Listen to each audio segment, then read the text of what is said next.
কিন্তু আমার সাথে কথাও বলছে না, আমারে ঢুকতেও দিচ্ছে না, কথা বলতেও দিচ্ছে না। এটাই কি আপনার স্বামীর বাড়ি? এইটাই আমার স্বামীর বাড়ি। এখন কি মূলত আপনার চাহিদা? আমি চাই, আমি যেহেতু একবার একটা আমার সংসার ভাঙ্গি নিয়ে আসছে, সংসার ভাঙছে, আবার এখানে ওই আমার সতীনে নিজেই বিয়ে দিল ওর বাচ্চা হয় না জন্য। এখন আবার ওরাই বলতিছে বলে আমি বলে কি করছি, সেই জন্য এখন সংসার আমার এটা টাকা দিয়ে ভাঙাইতে চাচ্ছে। হ্যাঁ, আমার 50,000 টাকা কাবিন আমারে দিয়ে আমারে ভাঙাইতে চাচ্ছে। তো আমি চাচ্ছি আমি এখানে সংসার করবো। আমি যদি এখানে সংসার না করতে পারি আমি এখানে বিষ খাবো। আমি এখানে থাকবো, মানে আমি এখানে থাকবো। আমি দ্বিতীয়বার তৃতীয়বার আর বিয়ে করবো না। এলাকায় আমাকে মানুষ হাসি ঠাসা কত কি করছে। আমার বাপ মা বাড়িতে গেছে, বাড়িতে যা থাকতে পারেনি। আপনি রংপুর থেকে এখানে কে কে আসছেন? আমার মা, আমার দুলাভাই, আমার আব্বা। সবাই মিলে আসছেন? হ্যাঁ, আমি তো এতদিন গাজীপুরেই ছিলাম। ও আমার যে মোট কথা আপনার স্বামী, এখন মোট কথা স্বামীর দাবি আপনার? হ্যাঁ, আমি আমার স্বামীর দাবি। এখন আমার স্বামী বলে কি আমারে নাকি বলে ছাড়ি দিছে, তো সে আমার সাথে আর কথাও বলতিছে না, আমার সাথে দেখাও করতেছে না। সে যদি আমার ছাড়ি দেয় তাহলে 3 মাস পর্যন্ত তো সে আমার এখনো স্বামী আছে, তা আমি তার সাথে কথা বলতে পারি না। এখন আপনার তো আপন লোক ছিল আপনার সতীন, হ্যাঁ, সেই সতীনের সাথে দেখা হয়েছে? সতীনের সাথেও কথা বলে না। সতীন একটা লোকের সঙ্গে মেসেজে কথা বলতো, সে আবার ওই মেসেজ আমারে দিছে। তো বলতো যে আমি আমার সতীনকে অনেক ভালোবাসি, আমি তো ওরে চাই, কিন্তু আমার হাত পা বাঁধা, আমি তো ওর কাছে ওরা আনতে পারছি না। তো এখানে আবার আরেক সাংবাদিকের মাধ্যমে ওই গাজীপুরের, সে বলছে যে সব কিছু করতেছে তার হচ্ছে শাশুড়ি, মামুনের শাশুড়ি।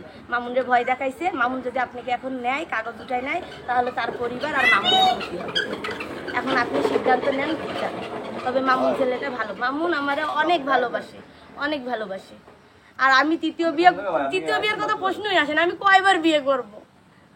ওই মেয়ে আমারে বিয়ে দিয়ে নিয়ে আসছে, তাহলে আমি 50,000 টাকা দেই, বলেন ওই মেয়ের আরেকটা বিয়ে করতে? আপনার সতীন?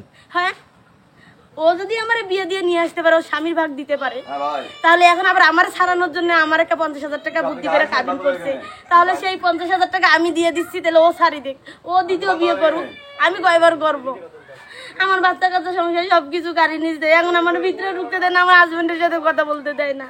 আমি থানাতে জিডি করছি, মামলা করছি, ওরা বলে যে আপনারা, এটা তো পারিবারিক সমস্যা, রাগারাগি হইতেই পারে, যেহেতু 2 সতীনে বিয়ে দিয়ে আনছে, আপনারা এলাকায় যান, যে বসেন, বসে এলাকার মানুষজন দিয়ে সমাধান করেন, সমাধান হবে, এটা কোনো ব্যাপার না। এখন লোকজন ধরছি, এখন কি বলে, এরা তো দরজা খুলে না, ওরাই ভিতরে ডাকি নেয়, সতীনার ওই মামুনে কি বলে, আবার আসে, ওরা আমার বাপের কি বুঝায়, আবার ভিতরে যায়, আবার আসে, আমাকে ভিতরে ঢুকতেও দিচ্ছে না, আমার সাথে কথা বলতেও দিচ্ছে না। তো আপনার এর আগে একটা সংসার ছিল, তো একটা সতীনের উপর আবার আসলেন কেন? আগের সংসার আমার আগের সংসারটা আমার সতীন ভাঙছে। আমার সতীন আমার ওই আগের সংসারে আমার স্বামীর সাথে পরকীয়া করে ধরা পড়ছে। পরে আমার স্বামীর 16 বছরের সংসার ছিল, তখন আমি ওই সংসার ছাড়েই ভাঙ্গিয়ে আমি আমার বাপের বাড়ি চলে গেছিলাম। কে পরকীয়া করছিল? আমার সতীন। কার সাথে? আমার ওই আগের স্বামীর সাথে। ও আপনার আগের স্বামীর সঙ্গে পরকীয়া করে ধরা পড়ছিল। তারপরে আমি এটা যখন দেখছি, আমরা মারধর করছে, পরে আমি বলছি আমি আমার স্বামীর সাথে থাকবো না, নিজ ইচ্ছায় থাকবো না, যেহেতু আমি 15 বছর ওর সাথে ছিলাম। এমন কি রূপ ওর মধ্যে দেখলো যে আমার স্বামী ওর কাছে গেল। যাই হোক, তোমাদের সাথে আমার কোনো অভিযোগ নাই, আমি বাচ্চা নিয়ে আমি আমার বাপের বাড়ি চলে যাব। পরে বাড়িওয়ালারা আমার বাপ মায়ের ডাকি দিয়ে পাঠাইছে। আমি আমার বাপ মায়ের কাছে আইসা আমার বাচ্চা কাচ্চা স্কুলে ভর্তি করাই দিছি। এর মধ্যে এই মানে আমার বড় সতীন, এ আমারে বারবার খালি বলে যে তুমি আসো, তুমি এই কথা মামুনরে বলিও না, মামুন জানে না, আমি তোমার মামুনের সাথে বিয়ে দিব, আমার বাচ্চা হয় না, তোমার তো বাচ্চা হয়, তোমার বাচ্চা হইলে তোমারে সবাই ভালো রাখবে। মানে গল্পের মূল ঠাকুর আছে সতীন। তো আপনি কি এই মামুনের সাথে পরকীয়া করছিলেন? না, মামুনের সাথে আমার কয়েকদিন কথা হয়েছিল, হওয়ার পরে ওই মিম আমারে বলছিল, মানে আমার সতীন, ও কন্ট্যাক্ট করছিল, কন্ট্যাক্ট করার পরে বলছিল যে আমার হাজবেন্ড এরকম মেয়েদের সাথে কথাই বলে, হ্যাঁ তুমি কথা বলিও না। আমি বলছিলাম ঠিক আছে, বলবো না। তো আপনার সতীনের নাম কি? মিম খাতুন। মিম। আর আপনার আগের হাজবেন্ডের নাম কি? মাসুদ রানা। ও দুইজনে হচ্ছে পরকীয়া করতো? পরকীয়াও করতো না, এটা তো আমি জানতেও পারতাম না, জানিও না। মানে ও আমার সাথে সম্পর্ক ছিল, ওই মিমের আমার সাথে সম্পর্ক ছিল। ওই যে যখন হচ্ছে মামুনের সাথে কথা বলাটা ও ধরছিল, ধরার পরে আমার নিষেধ করছিল যে কথা বলিও না, আমি বলছি বলবো না, ব্লক করছি। পরে মামুনও নাকি ওর পাটা ধরি মাপসাপ চাইছে, বলছে যে আচ্ছা আমি আর ওই মেয়ের সাথে কথা বলবো না, সমাধান হয়েছে। হওয়ার পরে ও আবার বলে যে আপু আমার তো কেউ নাই, তুমি আমার বড় বোন হবা, তোমারে আমার ভালো লাগছে, তোমার সাথে আমি বন্ধুত্ব রাখতে চাই। তো ওর সাথে আমি কথা বলি, ও আমার সাথে কথা বলে, বলতে বলতে ও আমার হাজবেন্ডের আইডি পায়, আবার আমার হাজবেন্ড আমার কথা হয়েছে, আমার কথা শেষ করতে দেন, আপনাদেরকে তো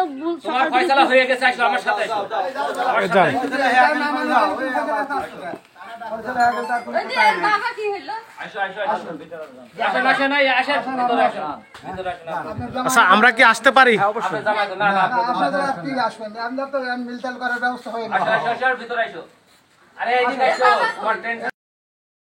আপনার নামটা যদি একটু বলতেন। আমার নাম নুরজাহান, বাসা কোথায়? বাসা রংপুরে। রংপুর। হ্যাঁ, তো রংপুর থেকে কুষ্টিয়াতে এখানে আসছেন কেন? আমি কুষ্টিয়ায় আসছি, ওই যে আমার মেয়ে যে ঢাকায় চাকরি করতো, ওইখানে ওই ছেলের বউয়ের সাথে কেমন করে সম্পর্ক হয়েছে আমরা তো জানি না এলে কিছু। ওর আগে 2 ছেলে আছে, মেয়ের 2 ছেলে আছে, সংসার আছে, ভরা সংসার ছাড়িয়ে এই মেয়ে পালে নিয়ে আসছে। এই মেয়েকে কে পালিয়ে নিয়ে আসছে? এই মেয়ে আমার মেয়ে পালে আনছে। কোন মেয়ে? এই যে যার বাড়িতে এখন আসছি, মিম। মিম। হ্যাঁ, ওর সতীন, আমার মেয়ের সতীন। ও মিমের হাজবেন্ডের নাম কি? মামুন। মামুন। মামুনের সাথে কি আপনার মেয়ের বিবাহ হয়েছে? হ্যাঁ, কিভাবে হলো? ওই যে পালে নিয়ে আসলো, নিয়ে আসি টাকা পাঠাইছে, টাকা পাঠায় ওই জামাইকে আমার ডিপোজ দিয়ে তারপরে নিয়ে আসছে। মামুনি নিয়ে আসলো না মামুনের বউ? মামুনের বউয়ে নিয়ে আসছে। মামুনের বউ নিয়ে এসে মামুনের সাথে বিয়ে দিয়েছে? হ্যাঁ, বিয়ে দিছে। এখন হঠাৎ করে আমি শুনি যে সংসার করবে না। আপনার মেয়ের আগে সংসার ছিল না? ছিল, ছেলে আছে 2টা ছেলে? 2টা ছেলে। মানে আপনার মেয়ের কি ডিভোর্স হয়েছিল আগে? না, হয় নাই। হয়নি? না, সেই স্বামী এখনো আছে? সেই স্বামী এরাই তো টাকা দিয়ে ডিপোজ দিছে, এরাই মানে মামুন? হ্যাঁ, মামুনের বউ ও টাকা পাঠে দিছে, দিয়ে ওর ডিপোজ দিয়ে পালে নিয়ে আসছে। আমরা জানি না, 7 মাস থেকে কোনো খবর ছিল না। আমরা জানি যে মারাই গেছে। ঢাকা শহরে মানুষ গেলে বাঁচে। আমি ওই নিখোঁজ হয়ে আসছিলাম, হঠাৎ করে ওই বৃহস্পতিবারে শুনি যে আমার মেয়ে মারি টারি অজ্ঞান করে ফেলে দিচ্ছে।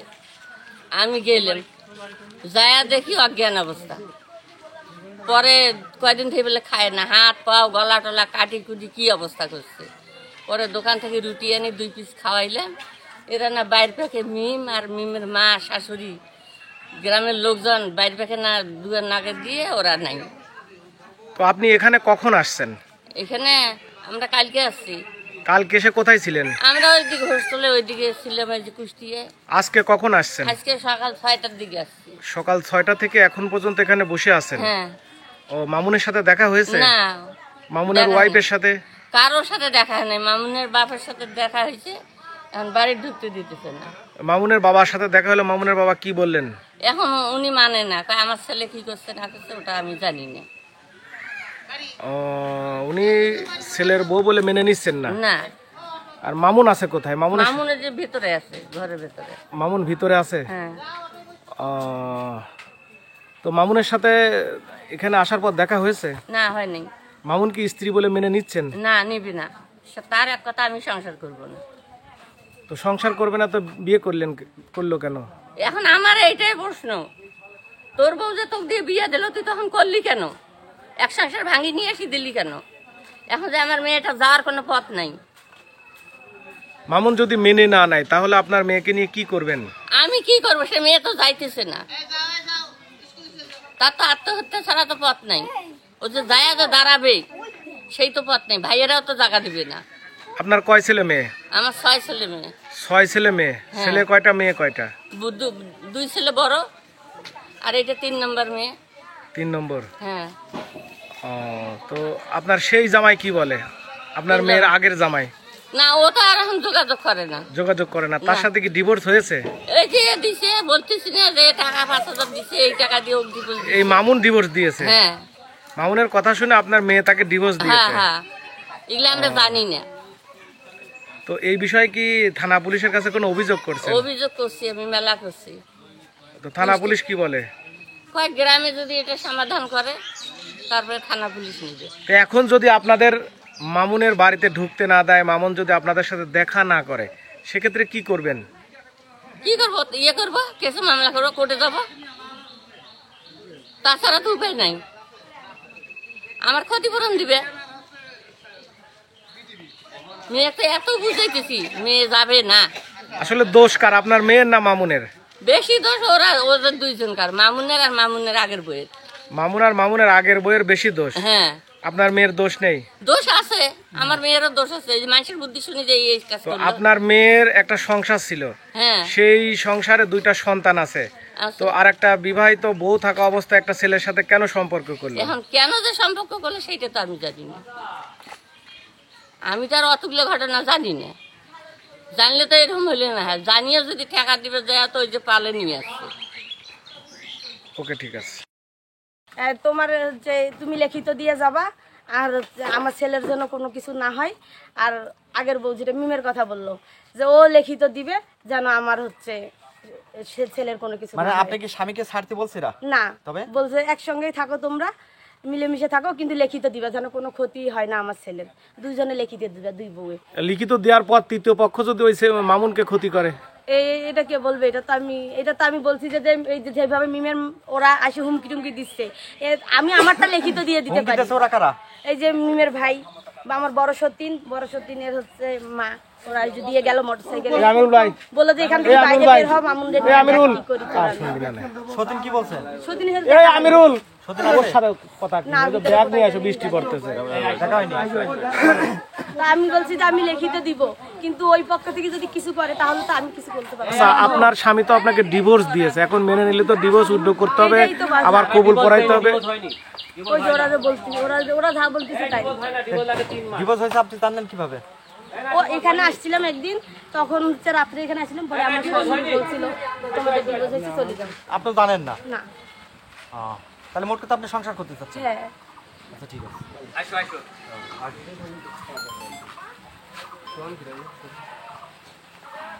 জি,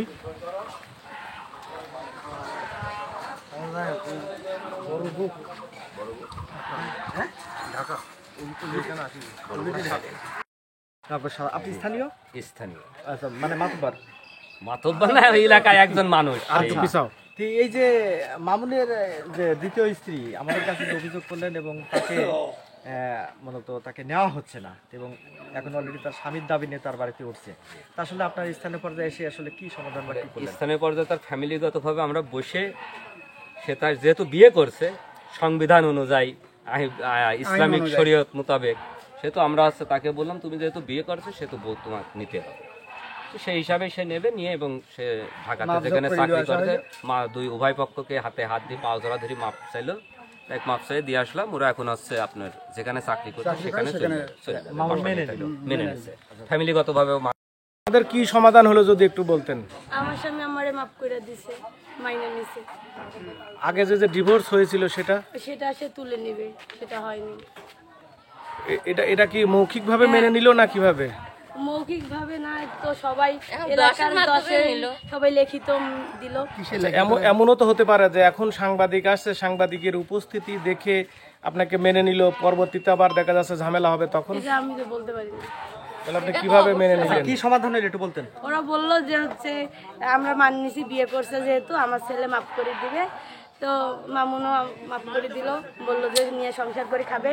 আর এরা আবার বললো যে তুমি সাদা কাগজে সই দাও, যদি আমার ছেলের কিছু হয় তার জন্য তুমি দায়ী থাকবে। সাদা কাগজে সই দিয়েছেন? হ্যাঁ, পরে দিছি। সাদা কাগজে যদি ইচ্ছা মতো লিখে নেয়, ইচ্ছা মতো ওইটাই লাগবে। যদি আমার ছেলে আপনি মারা যায়, বুঝলেন কি করে যে ওনারা সাদা কাগজে কি আমি আগে লিখবে? বাধা করলাম যে এদের সাথে যোগাযোগ করে তারপরে ওই যে ওদের ছেলে যদি মারা যায় তার দায় আমি থাকবো, এটা তা আমি বললাম না যে না, আমি দিলাম। সাদা কাগজে তো কিছুই লেখা নেই, পরবর্তীতে লিখবে, তো আপনি সাদা কাগজে সিগনেচার কেন দিলেন? ওই জিনিসটাই লিখে সেটা রাখতো তাহলে তখন আপনি দিতেন। এদেরকে জিজ্ঞেস করেন, এটা আসলে আমি বুঝতে পারি। ওই জিনিসটাই আপনি দিলেন কেন?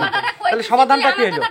ওরা বললো যে হলো মানে নিচে আপনি যে আমার হাজবেন্ড এটাকে জিজ্ঞাসা করেন, কথা বলেন না। আপনার স্বামীকে মেনে নিয়েছে আপনাকে? হ্যাঁ, ও জিজ্ঞাসা করেন, ও তো কথা বলে নাই, এমনিতে বলছে মাফ করে দিয়েছে। এখন আপনি ওই যে এলাকার ওদেরকে বলেন ওরা কি প্ল্যান করছে।